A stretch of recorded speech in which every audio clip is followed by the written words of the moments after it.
What's up, guys? Welcome back to Lorcana Villain. My name is Baker, and this is a very impromptu recording session. You'll see no face cam. It's because I've literally just finished a game, and my immediate thoughts were I need to immediately turn this into content because this was a kind of a crazy game.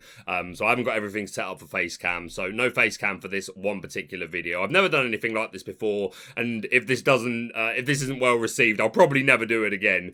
But I did think this was kind of a crazy game. So yeah, I've been playing a lot of Amber Ruby Mufasa at the moment. There's a look at the deck list that I'm playing. I've got a video coming out probably on Thursday, which will be a lot longer, which will be a much deeper look at this deck list and then a few games. But I've put a lot of effort into that. I've written an entire script to try and adequately portray my thoughts about the deck and try and talk through the combos and all that sort of stuff. So that will be a bit of a longer video as it is, but I really wanted to just showcase this game. So yeah, we're playing some Amber Ruby. So let's jump straight in. We're going second.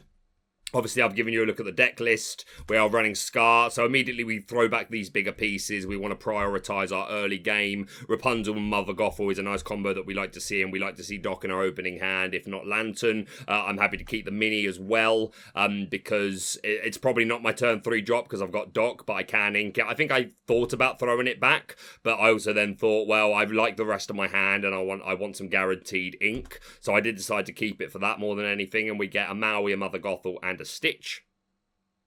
They ink a Queen, so we find out that they're playing Amber.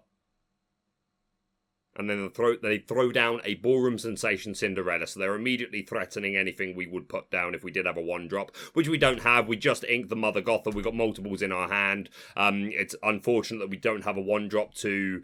Again, it's not that we wouldn't even necessarily put it down because they are threatening Let the Storm Rage on. But yeah, we do end up starting to pay the price for not having much early game going on pretty soon. But yeah, they ink and they throw down Knight in Training Cinderella, so it is Steel Amber. They get to look at they get to draw a card, and then they have to discard something.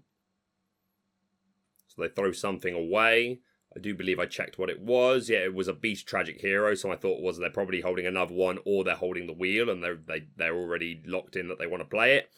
We draw Lady Tremaine. We ink the Mini. I also could have inked the Stitch, but I was thinking, well, if I can draw into a low-cost Stitch, it would be nice to potentially try and get that on board before they wheel. I do think about playing this Mother Gothel because it would, again, they've got 2 characters out and they're going to be putting down a 3rd most likely, and I want to be able to respond in a way, but the odds of them having Let the Storm Rage on or Strength of a Raging Fire are just too high. It would just be a waste. And this way I can just ink it next turn, because if I do throw it, if I was to put it down, then if I don't draw an inkable next turn, then I'm either inking Stitch or Maui. And inking Stitch is fine, but I would prefer to hold it as an inkable, because I don't think it would survive the turn. So I decide to just hold the hand. They ink a World's Greatest Criminal Mind and throw down Simba Bodyguard and a Stitch. So in response to us not doing much, they just start being really aggressive. And I'm assuming they're holding the wheel, but even if they're not, it makes sense for them to be that aggressive. We do draw an uninkable, as we said, might be a thing. So we do ink that Mother Gothel. We throw down Doc, because we need to get a body down and we need to start being able to respond.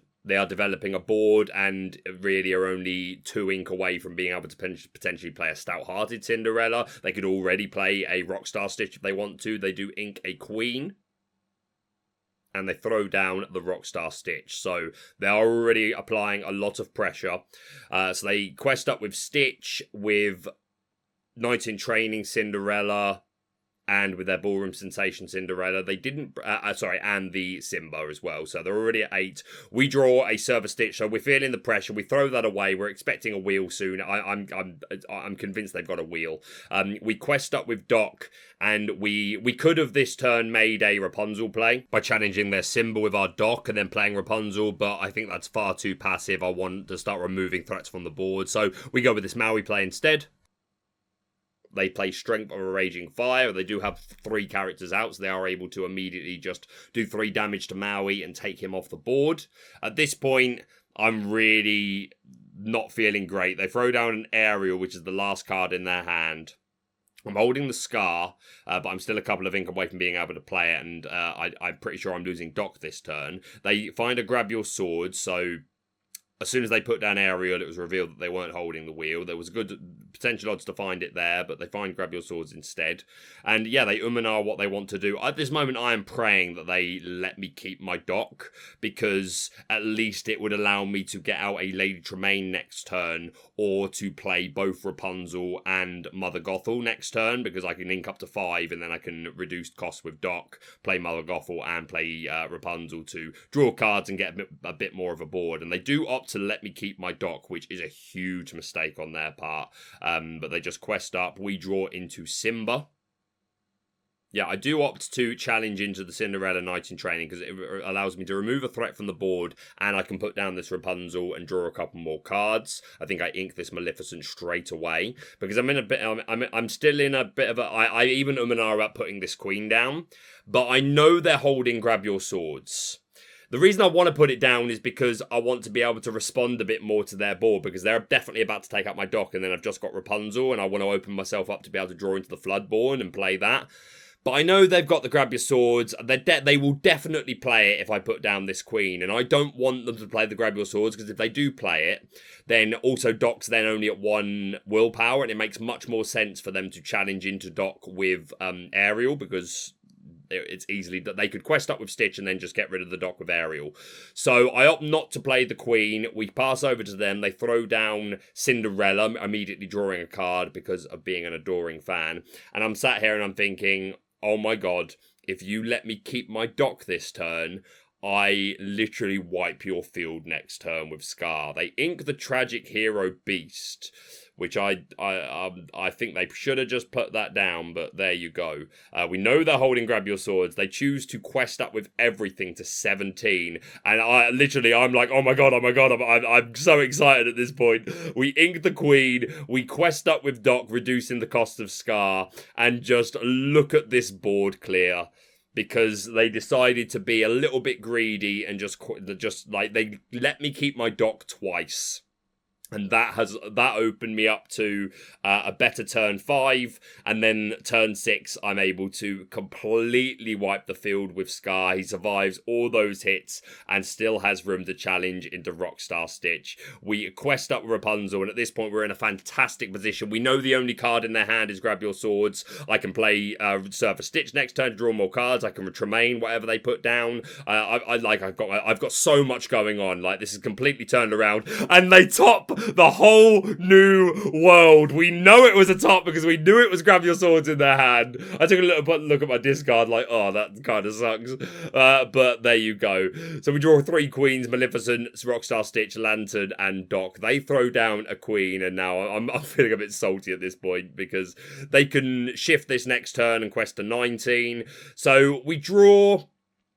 I mull this over for a while. I am pretty sure that I throw down this Lantern. I think Rockstar Stitch is my line of play here, because, like, I know they're 2 turns from game, and I just need to get there quicker than them. So we pay 2 for the Lantern. We quest up with Doc, allowing us to reduce the cost of Rockstar Stitch. We also just throw this in the ink, because we're going to need it as well. We throw down the Rockstar Stitch. We quest up with Rapunzel. I do this first, throw down the Queen, draw a card as an adoring fan, then we quest up with Rapunzel to 10, and then we pass over. So at this point, I'm counting up the lore here, so I've got 7, I've got 8 on board, 9 if I was to top the Floodborn Queen. So I'm 2 turns from game, so at this point I'm just like, right, how good was your wheel? What can you do? What can you immediately go shift Big Queen, and then ink, and then Grab Your Swords? That isn't the greatest play. It takes out my queen, but all the rest of my characters survive it, and then that's all your ink, and that's with you. And then you would still have 5 ink remaining. So yeah, technically they could have.